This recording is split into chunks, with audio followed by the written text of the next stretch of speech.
Tim khusus Polri sudah menetapkan mantan Kadif Propam Polri, Irjen Verdi Sambo sebagai tersangka kasus pembunuhan Brigadir Joshua Huta Barat. Sang jenderal terancam hukuman mati atau mendekam di penjara seumur hidup. Namun motif pembunuhan masih terus digali. Perlahan kasus ini mulai menemui titik terang.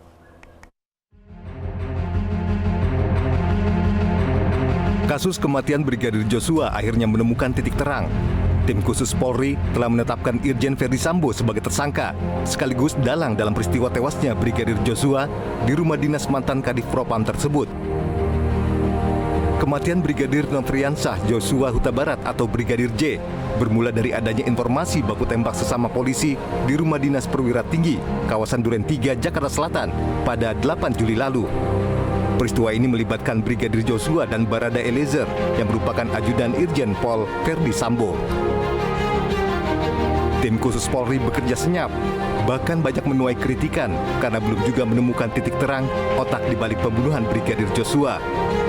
Banyak kendala yang dialami, seperti barang bukti CCTV rumah dinas yang sengaja dihilangkan. Hal ini justru dinilai janggal oleh publik dan pihak keluarga Brigadir Joshua. Sejumlah kejanggalan terus bermunculan. Brigadir Joshua disebut mengalami penganiayaan. Hal ini dibuktikan dari luka lebam, sayatan, serta patah tulang pada jari tangan saat dilakukan autopsi ulang. Sehingga pernyataan ini tidak sesuai dengan apa yang diumumkan oleh Polri di awal. Kasus ini berujung membawa penonaktifan jabatan bagi Karo Paminal Polri, Brigjen Pol Hendra Kurniawan, dan Kapolres Metro Jakarta Selatan, Kombes Pol Budi Herdi Susianto.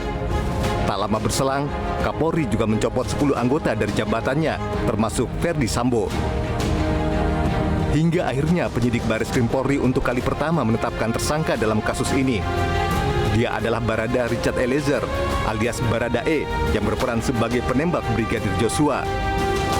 Kemudian, penyidik menetapkan Bribka Riki Rizal dan supir istri Irjen Pol Verdi Sambo, Yeni Kuat Maruf, sebagai tersangka yang ikut berperan dalam penembakan Brigadir Joshua.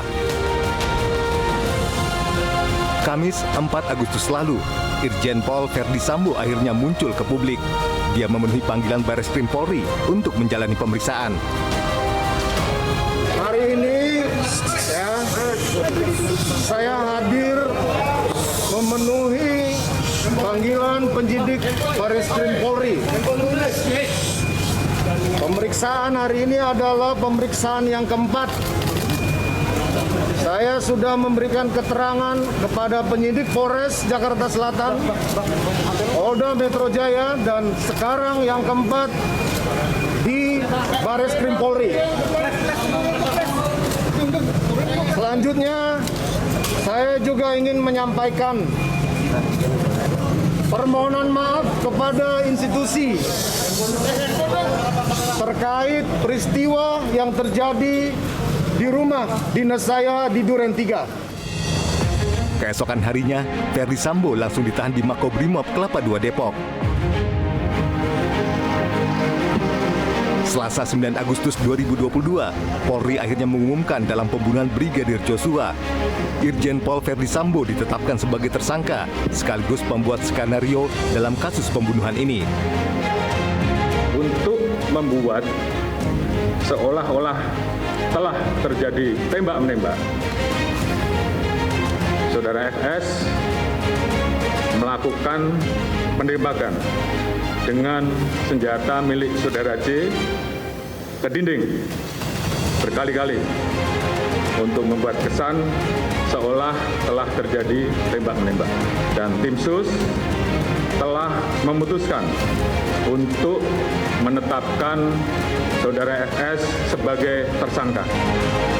Keempat tersangka memiliki peran tersendiri, kemudian dijerat pasal 340 tentang pembunuhan berencana dengan ancaman hukuman mati atau seumur hidup.